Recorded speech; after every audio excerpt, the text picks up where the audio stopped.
אוויר הרים צלול לקיים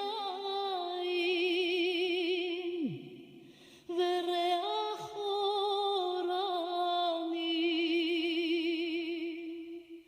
נישא ברוח ארבעים עם כל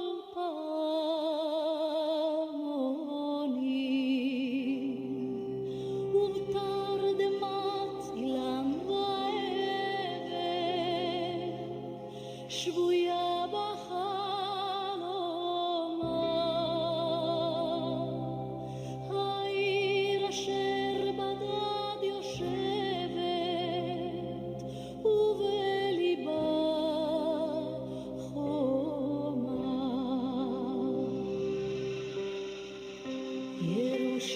ירושלים של זהב ושל נחושת ושל אור הלא לכל שירייך אני כינור ירושלים של זהב ושל נחושת ושל אור הלא לכל שירייך אני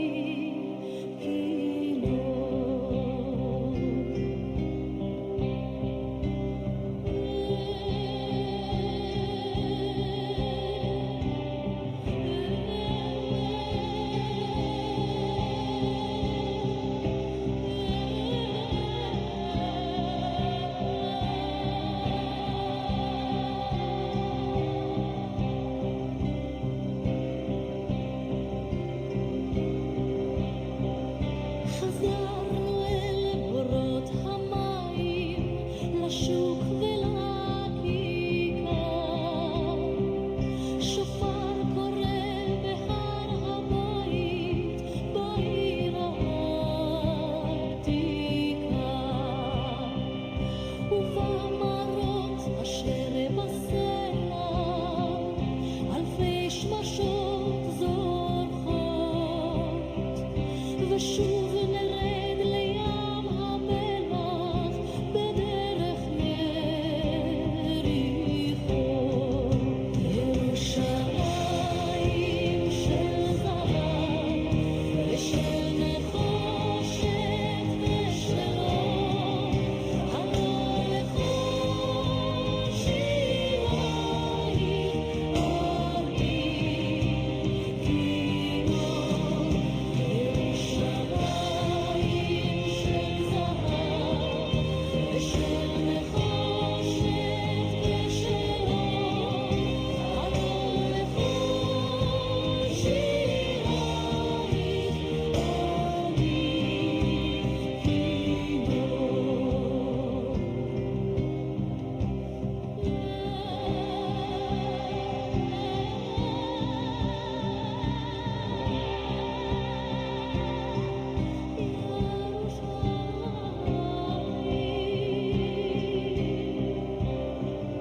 אך בבואי היום לשיר לך ולך לקשור כתרים קטונתי מצעיר בנייך ומאחרון המשוררים כי שמך צורף את השפתיים כנשיקת זרף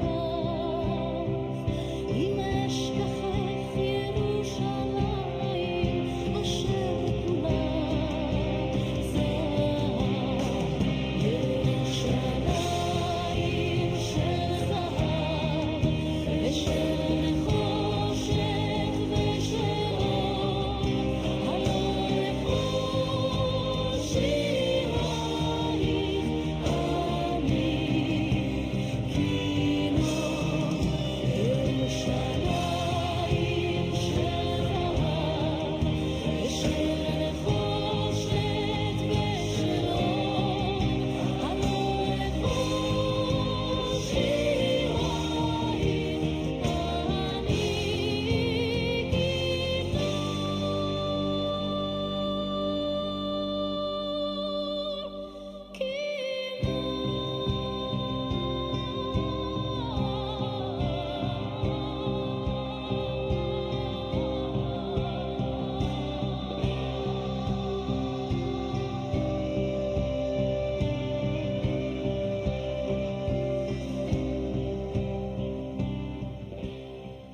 aventura de voar havia conquistado o coração e a mente.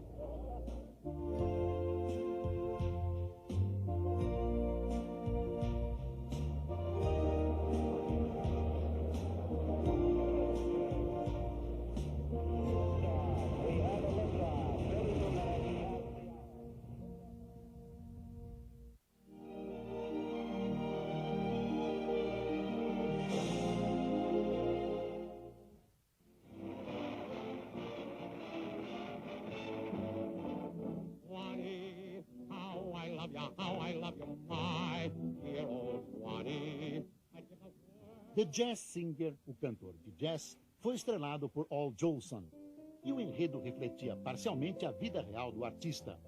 O filme contava a história de um menino judeu que desejava ser cantor, mas enfrentava a oposição da família.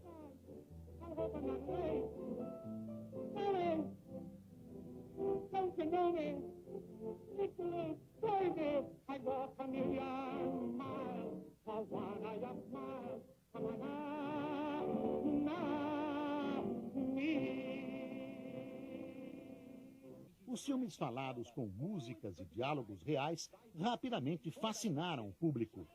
Mas nem todos os artistas do cinema mudo tiveram sucesso na transição para os filmes falados. O mais famoso foi talvez Charles Chaplin. Ele acreditava que seu personagem mais popular, o Carlitos, só teria sucesso em pantomimas. Mas isso não chegou a prejudicar o cinema falado, nem a indústria de Hollywood, que crescia ainda mais. Em 1929, a Fox Filmes chegou a anunciar que iria se dedicar exclusivamente aos musicais. No final dos anos 20, 110 milhões de pessoas iam ao cinema todas as semanas. Mais tarde, isso iria mudar com o aparecimento da televisão. Mas o cinema falado já tinha se tornado um elemento essencial da cultura do século XX. Swanee, how I love you, my dear old Swanee. I'd give the world to be among the folks here. I even know my Mammy waiting for me train.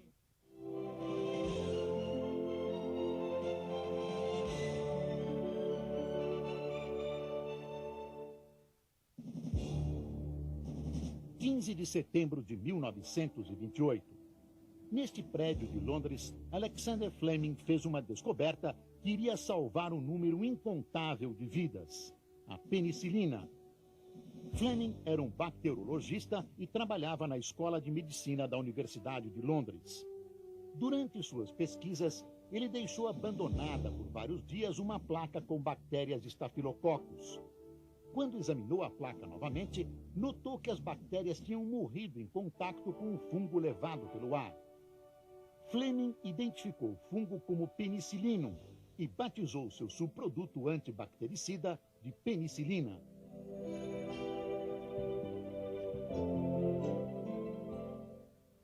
A penicilina funciona interferindo no crescimento da parede da célula das bactérias. Quando a parede enfraquecida se rompe, a bactéria morre. A descoberta valeu a Fleming o Prêmio Nobel de Medicina de 1945. Depois da Segunda Guerra Mundial, a penicilina estava em uso geral e era um remédio quase milagroso, curando e salvando um número incontável de pessoas. –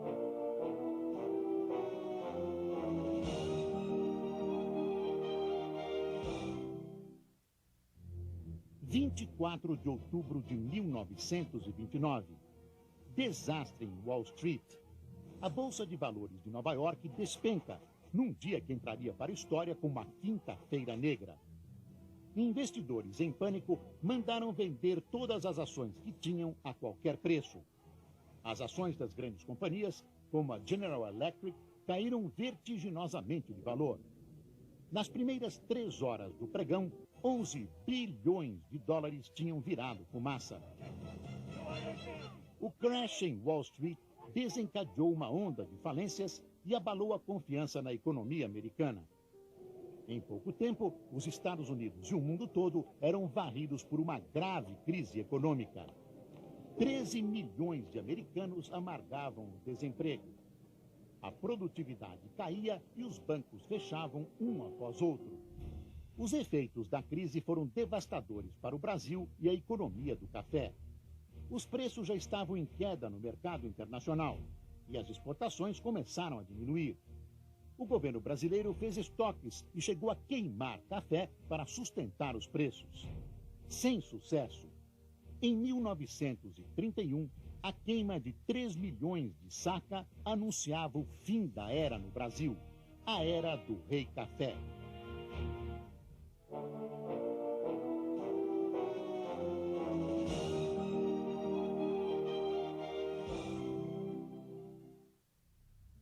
De novembro de 1930.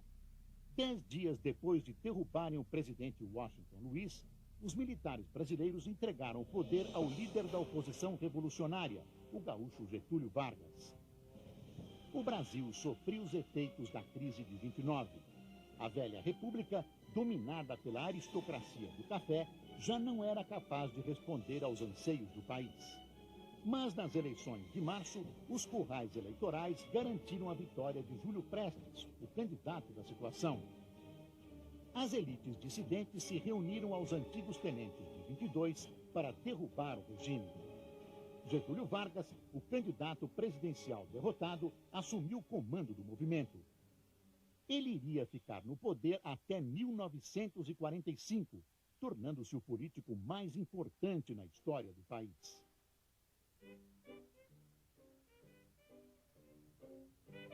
A Revolução de 30 abriu um período de mudanças profundas no Brasil. As cidades cresceram e o eixo da economia mudou da agricultura para a indústria. As lutas políticas também foram intensas e marcadas pelos conflitos ideológicos da época. A forte pressão para que a legalidade fosse restaurada por meio de uma nova Constituição levou à Revolução Constitucionalista de 1932 em São Paulo.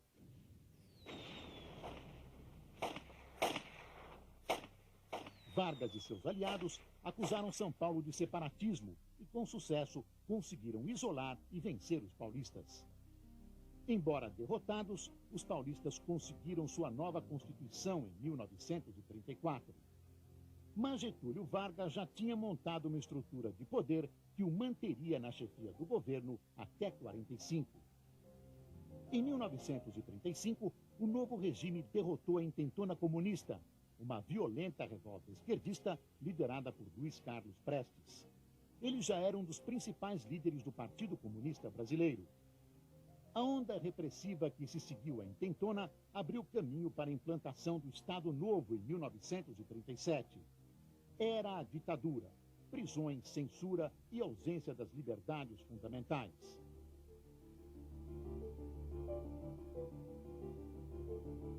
Getúlio Vargas passou a flertar com o fascismo e chegou a buscar uma aproximação com a Alemanha de Hitler.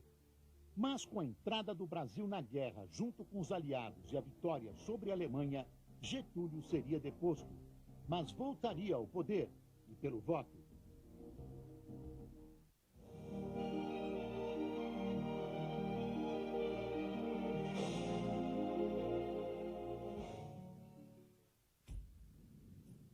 De maio de 1931. O edifício mais alto do mundo abre suas portas aos negócios.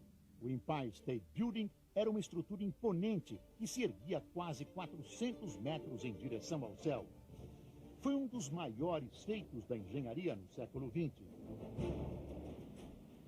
Nova York já era uma cidade muito ativa no início do século e também a capital econômica dos Estados Unidos. Havia falta de espaço e a solução lógica era construir para cima. Logo, a altura dos arranha-céus adquiriu um valor simbólico. Quanto mais alto o edifício, mais poderosas as empresas que lá se instalavam. A ideia de construir o prédio mais alto do mundo partiu de George Raskob, da General Motors. As obras começaram em março de 30. Trabalhadores destemidos montavam a estrutura a centenas de metros do solo.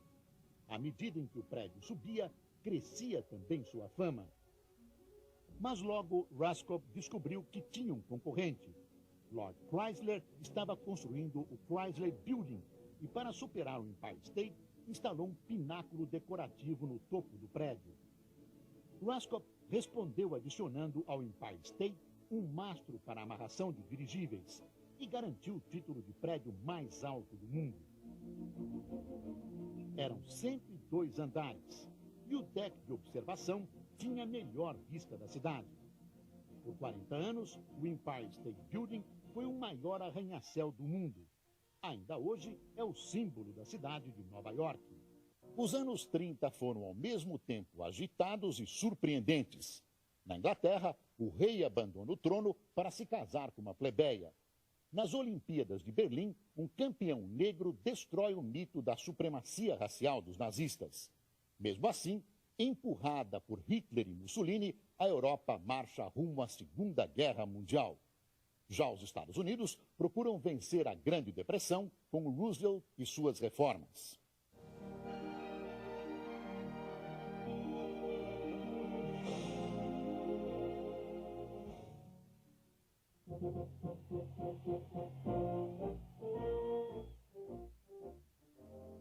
(8 de novembro de 1932).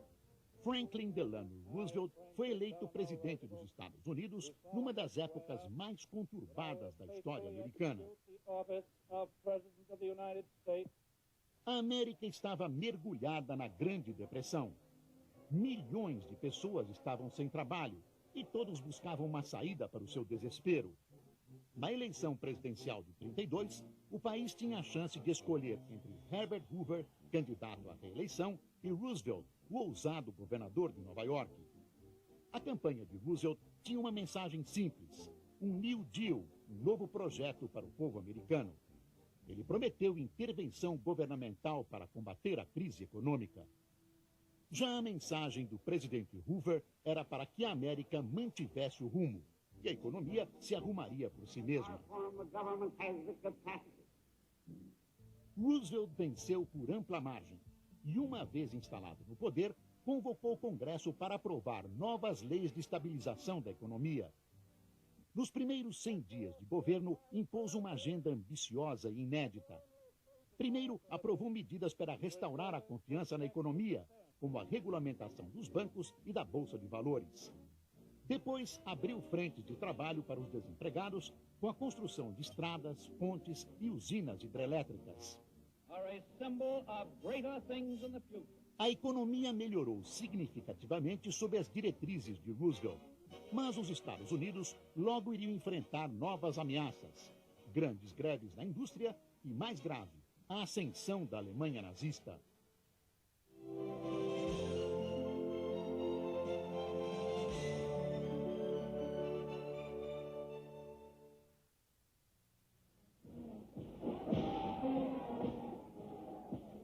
De janeiro de 1933. Uma parada à luz de tochas pelas ruas de Berlim anuncia ao mundo que Adolf Hitler tinha se tornado chanceler da Alemanha. Depois de várias tentativas de chegar ao poder numa era de depressão econômica, Hitler finalmente teve sucesso. Seu partido, o nazista, nacional-socialista, tinha formado um grupo de coalizão com os conservadores depois de um mês de reuniões secretas. Os conservadores se achavam capazes de conter o extremismo de Hitler. Logo descobririam o tamanho de seu erro. O nazismo dominou rapidamente a Alemanha. As colunas de Hitler marchavam pelas ruas, saudadas por enormes multidões. Uma vez chanceler, Hitler não perdeu tempo e começou a ampliar seu poder rapidamente. Restringiu a liberdade de imprensa e de expressão. Quando um incêndio criminoso destruiu o Reichstag, o prédio do parlamento, Hitler culpou a esquerda e baniu o Partido Comunista. A destruição do Reichstag simbolizou a agonia da democracia alemã.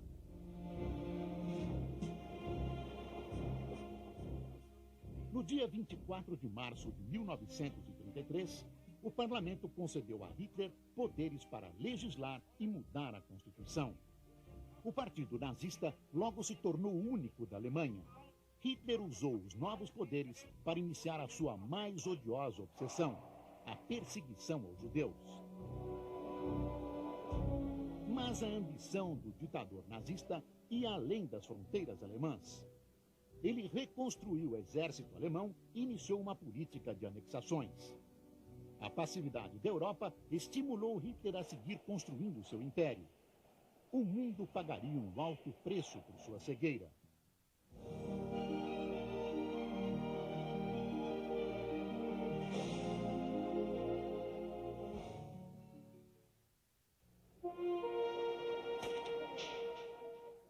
(8 de agosto de 1936).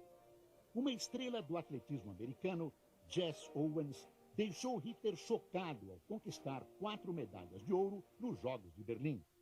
A capital alemã havia se tornado o centro da atenção do mundo em 1936, quando as Olimpíadas eram realizadas na Alemanha de Hitler. Seria um grande teste para a propaganda do Terceiro Reich.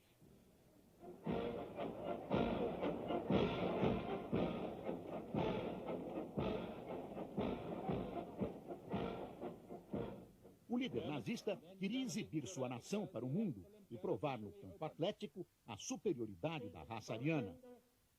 Como um César moderno, ele ficou na tribuna de honra para receber a saudação dos atletas de 50 países.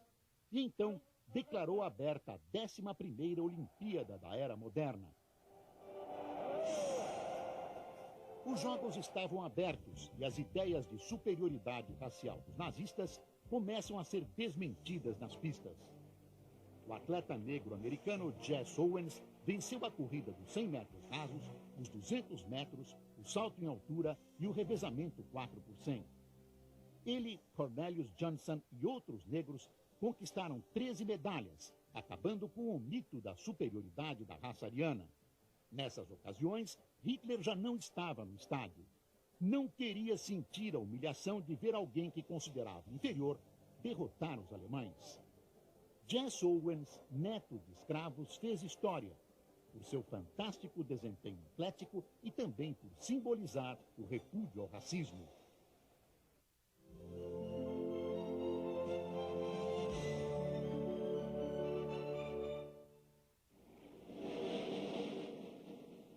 De dezembro de 1936. O rei Eduardo VIII se tornou o primeiro monarca britânico na história a abdicar de livre e espontânea vontade. Ele desistiu do trono por amor. Queria se casar com uma americana divorciada, mas enfrentou a oposição da Igreja Anglicana, do parlamento e da própria família. O novo amor do rei era Wallis Simpson, de 40 anos, uma socialite de Baltimore, Estados Unidos. Ela foi levada a Londres por seu segundo marido, Ernest Simpson, e através de uma amiga conheceu o príncipe Edward, com quem iniciou um romance. A imprensa de Londres foi discreta, mas depois que Edward subiu ao trono e Wallis iniciou um processo de divórcio para se casar com o rei, a explosiva história apareceu nos cinejornais americanos. Wallis Simpson, a former Baltimore Belle. King Edward and Mrs. Simpson. O romance do rei provocou uma crise na Grã-Bretanha. A Igreja Anglicana era contra o divórcio. O parlamento deu um ultimato ao rei: ou desistia do trono ou desistia de Wallis Simpson. Ele desistiu do trono. Of the woman I love. Num discurso pelo rádio, disse aos súditos que não podia reinar sem o apoio da mulher amada. Edward e Wallis se casaram e foram viver na França. A linha de sucessão passou para o irmão do rei, Jorge VI. Um dia, a sobrinha de Edward, Elizabeth, seria a rainha.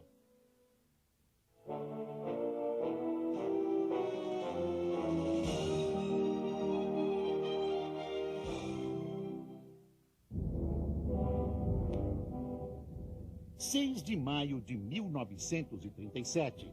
Foi o dia em que o Hindenburg, o premiado Zeppelin da Alemanha nazista, voltou aos Estados Unidos pela última vez. O Hindenburg era o maior dirigível gigante já fabricado na Alemanha. Foi projetado por um dos maiores especialistas alemães, Hugo Echner. A ideia era estabelecer um serviço regular de transporte de passageiros no Atlântico Norte. Na manhã de 6 de maio, o dirigível gigante cruzou vitoriosamente os céus de Manhattan. A aeronave tinha partido de Frankfurt, na Alemanha, 3 dias antes.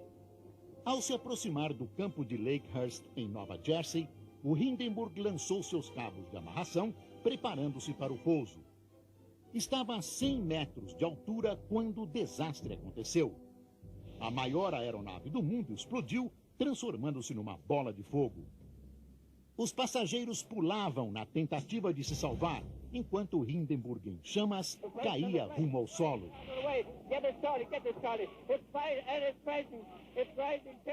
O acidente mostrou o poder de duas recentes criações, o rádio e os cinejornais. Quanto dinheiro o governo Lula vai destinar ao Rio Grande do Sul? Pressionado a reagir diante da destruição causada pelas inundações, o governo federal tem anunciado dezenas de bilhões de reais em socorro ao Estado. As medidas reúnem desde linhas de crédito, recuperação de estradas e escolas, reforço na segurança pública e um auxílio direto de R$ 5.100 a famílias afetadas. Mas o valor total não está claro por causa de informações imprecisas e contraditórias. Uma análise que eu fiz para a BBC News Brasil e que foi corroborada por especialistas em contas públicas mostra que o governo Lula está inflando em bilhões a ajuda federal ao Rio Grande do Sul ao divulgar esses dados. Eu sou Mariana Schreiber e explico neste vídeo como as medidas estão sendo questionadas e o que diz o governo sobre as críticas. Já adianto que a gestão Lula nega que tenha divulgado informações erradas sobre os valores e diz, entre aspas, que tem trabalhado para dar uma resposta célere e sem precedentes para uma tragédia também de proporções inéditas. Eu já volto a falar da resposta do governo. Antes, vamos de fato aos números. Em 9 de maio, o governo federal fez seu primeiro grande anúncio de medidas para socorrer o Rio Grande do Sul, com um pacote de 50,9 bilhões de reais. Mas, concretamente, o desembolso do governo federal deverá ficar por volta de 7,7 bilhões de reais. Isso porque parte dos 50,9 bilhões inclui antecipação de benefícios que já seriam pagos de qualquer forma, como Bolsa Família e a restituição de imposto de renda, além de adiamento de impostos, dinheiro que mais tarde o governo receberá. Mas o principal é que dentro desse montante total, 39 bilhões de reais são, na verdade, linhas de crédito para pequenas empresas e produtores rurais que perderam tudo nas enchentes. Ou seja, são empréstimos que terão condições especiais de juros mais baixos. É o que explicou o ministro Fernando Haddad no anúncio do pacote. A maioria desses valores são valores de crédito, mas nós estamos falando de uma injeção de recursos da ordem de 50 bilhões de reais. E como funcionam essas linhas de crédito emergenciais anunciadas pelo governo? O governo dá uma garantia ao dinheiro que será emprestado por bancos públicos e privados aos produtores e empresários. A garantia do governo permite aos bancos reduzir seu risco e assim oferecer crédito com juros mais baixos. Mas o dinheiro a ser emprestado vem do próprio banco e quem tomar as linhas de crédito vai ter que pagar o empréstimo em algum momento. O dinheiro do governo federal só vai entrar em cena se houver calote para compensar os bancos. Na prática desse primeiro grande pacote anunciado, o governo deve gastar 7 bilhões de reais para impulsionar essas linhas de crédito e mais 700 milhões de reais para estruturar projetos de reconstrução e pagar seguro-desemprego a trabalhadores afetados no Rio Grande do Sul. Bom, apesar disso tudo, todo o montante de 50,9 bilhões foi classificado como, entre aspas, investimentos do governo federal no Rio Grande do Sul, em contas oficiais das redes sociais. Veja essa postagem de Paulo Pimenta, agora ministro da Secretaria Extraordinária de Apoio ao Rio Grande do Sul, e do próprio perfil oficial do Lula. Enquanto isso, o Ministério da Fazenda chegou a afirmar, abre aspas, ao todo, as iniciativas representam um impacto de 50,9 bilhões em recursos cedidos ao Estado. Fecha aspas. Essa linguagem sugeria que todo esse montante seria diretamente transferido ao Rio Grande do Sul. Depois de ser procurada pela reportagem, a Fazenda reconheceu que a informação estava errada, deletou o post e corrigiu o texto no site. Já outros conteúdos do governo que foram questionados permanecem no ar até o momento que eu gravo esse vídeo. Eu conversei com economistas a respeito. Segundo Braulio Borges, não está errado incluir as projeções de crédito como parte das medidas para socorrer o Estado, mas ele ressalta que não é correto chamar isso de investimento do governo federal, já que se trata essencialmente de antecipação de benefícios, adiamento de impostos e estímulos a empréstimos. Outro economista, o Davi Decache, falou o seguinte: dada a situação de calamidade, a contabilidade dos recursos de fato gastos pelo governo federal deve ser muito rigorosa e muito transparente, porque há toda uma pressão no mercado financeiro para conter ao máximo possível os gastos com o Rio Grande do Sul. Então, se os gastos eles são inflados para fazer propaganda política, isso pode prejudicar gastos necessários logo à frente. Está sendo muito inflado, os números são inflados. De Castro é consultor do PSOL, mas não falou a reportagem em nome do partido. Vamos agora ao segundo ponto questionado na comunicação do governo, a dupla contagem dos valores anunciados. No dia 11 de maio, o governo Lula publicou uma medida provisória, abrindo crédito extraordinário de 12,2 bilhões de reais ao Rio Grande do Sul. Crédito extraordinário é um mecanismo que permite ao governo liberar recursos novos fora dos limites da lei de orçamento. Esses 12 bilhões vão servir para cobrir gastos já anunciados, como os 7 bilhões para alavancar linhas de crédito e os recursos extras para seguro-desemprego. Também vão bancar algumas despesas novas, como atendimentos de emergência da Polícia Federal, reposição de remédios, limpeza e reforma de escolas e reconstrução de rodovias. Apesar desse segundo anúncio incluir medidas do primeiro pacote, canais oficiais da gestão Lula e perfis de ministros nas redes sociais passaram a divulgar uma soma dos recursos destinados ao Rio Grande do Sul, como se os valores fossem completamente adicionais. Alguns falavam que os recursos já somavam mais de 60 bilhões de reais, outros que já somavam mais de 62 bilhões, sem detalhar como chegavam a esse cálculo. Neste vídeo, por exemplo, o narrador contabiliza 2 vezes medidas anunciadas pelo governo ao Rio Grande do Sul, além de omitir que a maior parte do dinheiro é para linhas de crédito. Já foram liberados pelo Estado mais de 60 bilhões de reais. Na quinta-feira passada, o governo já havia anunciado um pacote econômico de quase 51 bilhões de reais. Esse pacote é composto por 12 medidas que beneficiarão 3,5 milhões de pessoas. O governo também antecipou o cronograma de pagamentos do abono salarial no Estado. E no último sábado, o governo federal anunciou crédito extraordinário de mais de 12 bilhões de reais para custear ações emergenciais no Estado. Como é possível ver nesse vídeo, o narrador cita o pacote de 50 bilhões sem detalhar que a maioria dos valores são linhas de crédito. Depois cita a antecipação do abono salarial como se fosse uma medida nova, mas esses valores já fazem parte do primeiro pacote. Além disso, o narrador cita o crédito extraordinário de 12 bilhões como recurso para custear ações emergenciais de diferentes órgãos federais. O vídeo omite que mais da metade do valor vai alavancar linhas de crédito já contabilizadas no primeiro pacote. O economista Gabriel de Barros acha essa conduta reprovável. Infelizmente, é surpreendente, mas não é inacreditável que o governo esteja inflando os números e fazendo dupla contagem para ganhar a narrativa de que não faltou ajuda. O governo está usando a estratégia como vetor político para se alavancar do ponto de vista eleitoral, o que é totalmente reprovável.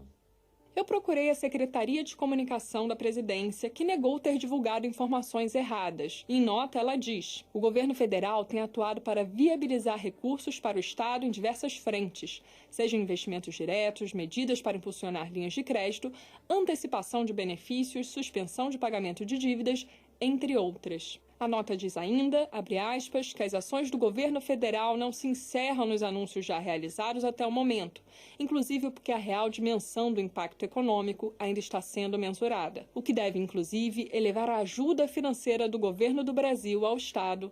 Fecha aspas. A Secretaria de Comunicação disse também que as medidas adotadas até o momento estão detalhadas no portal do governo e que publicações de forma resumida dessas iniciativas não constituem erro ou má-fé. Bom, para além do debate sobre os gastos estarem inflados, as medidas anunciadas até agora são positivas? Os economistas que eu ouvi avaliam que as medidas adotadas pelo governo federal vão na direção certa e oferecem um socorro emergencial a famílias, empresas e municípios afetados. Mas eles acham que será insuficiente diante do tamanho da catástrofe, algo que o próprio presidente Lula reconhece. Outro ponto em que especialistas e governo concordam é que não se sabe ainda qual será o valor total necessário para reconstruir o Estado. Uma coisa é certa, será uma tarefa longa e custosa. Por hoje eu fico por aqui. Obrigada pela audiência e até a próxima.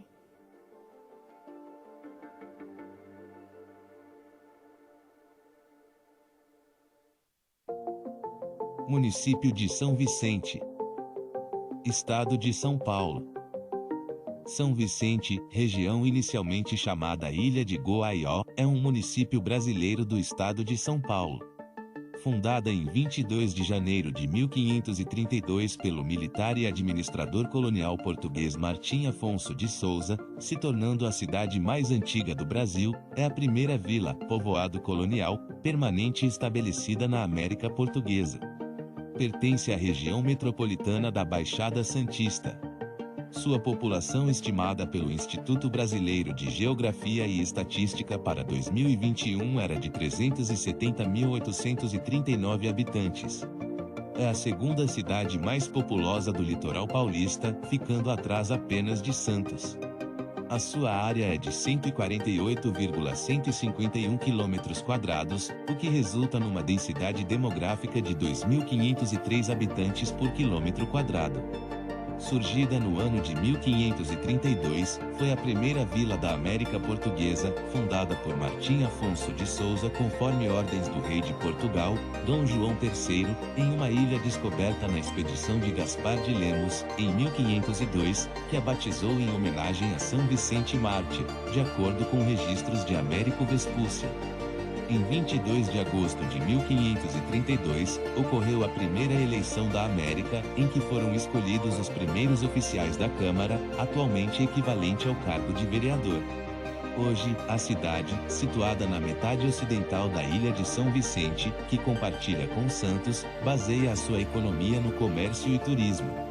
Parte do município se estende pelo continente, em duas porções distintas: o bairro de Japuí, ligado à cidade por uma ponte construída em 1914 pelo engenheiro Saturnino de Brito no caminho que ruma à Praia Grande, e o distrito de Samaritá, que inclui também os bairros do Humaitá, Parque Continental, Parque das Bandeiras, Jardim Rio Branco, Samaritá, Vila Nova São Vicente, Vila Ema e o Quarentenário, situados ao longo da rodovia Padre Manuel da Nóbrega, entre Cubatão, Praia Grande e os contrafortes da Serra do Mar, se estendendo até a terra indígena Rio Branco, na divisa com os municípios de Itanhaém e São Paulo. São Vicente é um dos 15 municípios paulistas considerados estâncias balneárias pelo Estado de São Paulo, por cumprirem determinados pré-requisitos definidos por lei estadual. Tal status garante, a esses municípios, uma verba maior por parte do Estado para a promoção do turismo regional. Também, o município adquire o direito de agregar, junto a seu nome, o título de estância balneária, termo pelo qual passa a ser designado tanto pelo expediente municipal oficial quanto pelas referências estaduais. O turismo em São Vicente é bem variado, com praias e pontos turísticos naturais, arquitetônicos, culturais e históricos. Entre suas atrações se destacam as praias Itararé, Milionários, Praia de São Vicente, mais conhecida como Praia do Gonzaguinha,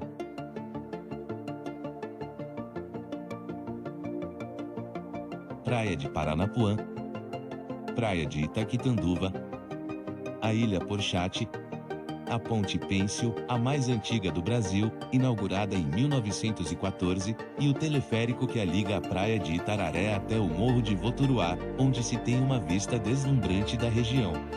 A Praça 22 de Janeiro, antigamente conhecida como Largo da Fonte, passou a ser chamada por Largo 13 de Maio com a abolição da escravatura em 1888 e, a partir de 1918, passou a ser como uma praça que leva a data da fundação da vila em sua denominação.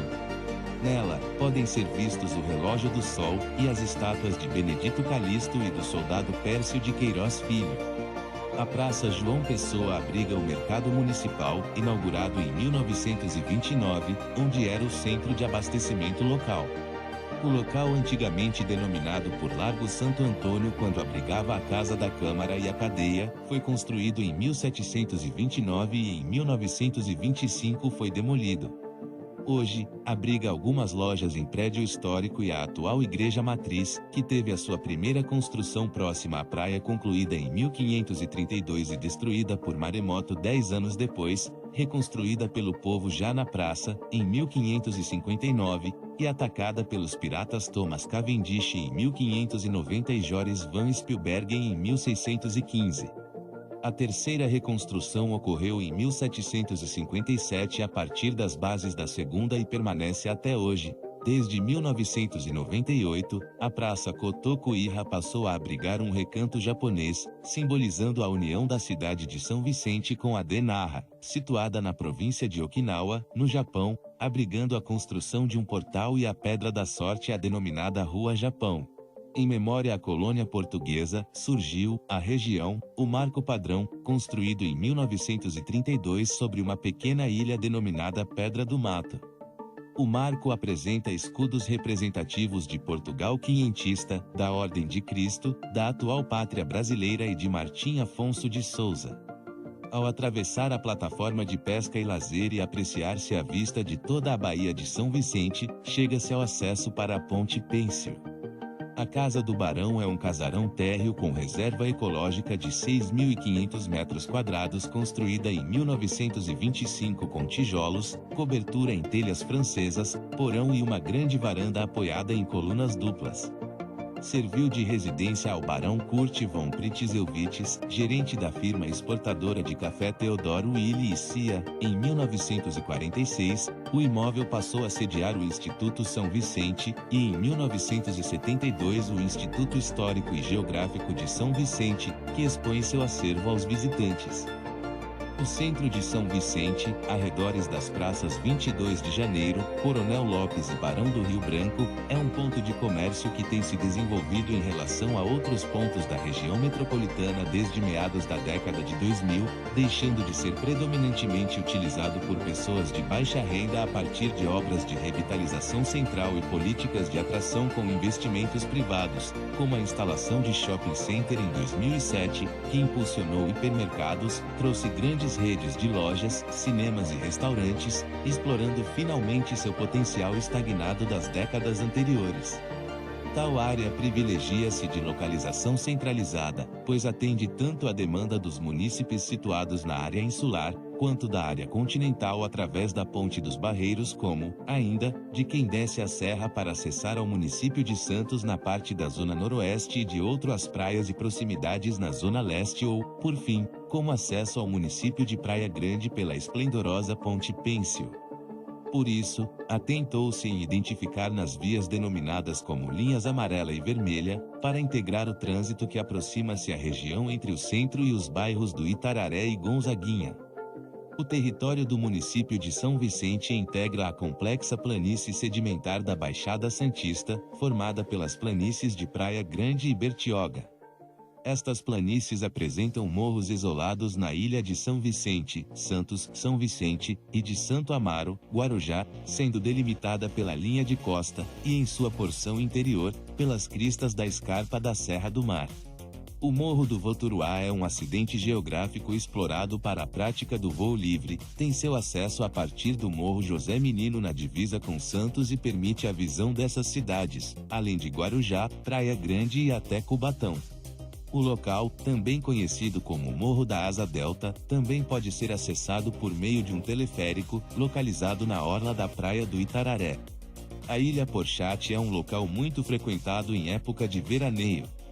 Abriga o Monumento dos 500 anos do Brasil, projetado por Oscar Niemeyer e localizado no pico da ilha, de onde é possível se obter uma vista panorâmica da cidade. A região da Baixada Santista é ligada à Grande São Paulo por rodovia através do sistema Anchieta Imigrantes. A rodovia dos imigrantes atinge o município, cruzando a área da ilha urbana e seguindo em direção à Praia Grande pela transposição do Canal dos Barreiros através da Ponte do Mar Pequeno. Em direção ao litoral sul, partindo da rodovia dos imigrantes, tem-se a rodovia Padre Manuel da Nóbrega, que corta toda a porção continental do município entre Serra do Mar e a planície de Samaritá. O município é cortado de leste a oeste na ilha e na parte continental pelas linhas da América Latina Logística, ALL, antiga malha da Ferrovia Paulista, FEPASA, que em direção a oeste, interliga São Vicente com Praia Grande, Mongaguá, Itanhaém e Peruíbe, em direção a leste com Santos e em direção ao norte, chega ao Planalto Paulistano, ao sul da Grande São Paulo, em Embu-Guaçu. A Ponte Pêncil foi construída em 1914, tendo sido projetada pelo engenheiro Saturnino de Brito, que, na época, fez aplicação de tecnologia alemã de escoamento de esgoto para a ponte de Itaipu. Hoje, liga a ilha de São Vicente ao continente pelo acesso ao município de Praia Grande e é também uma das principais atrações turísticas da cidade pela sua beleza. Uma das características da região é a alta taxa de umidade relativa durante todo o ano, sempre superior a 80%. Essa taxa tão elevada resulta de intensa evaporação e das constantes inversões de massa de ar de origem polar associado ao relevo escarpado. As temperaturas médias durante o verão são em torno de 24 graus centígrados, no inverno, em torno dos 17 graus centígrados. Obrigado por assistir. No caminho, arrasaram o exército belga, que impedia a passagem por seu território, alegando neutralidade.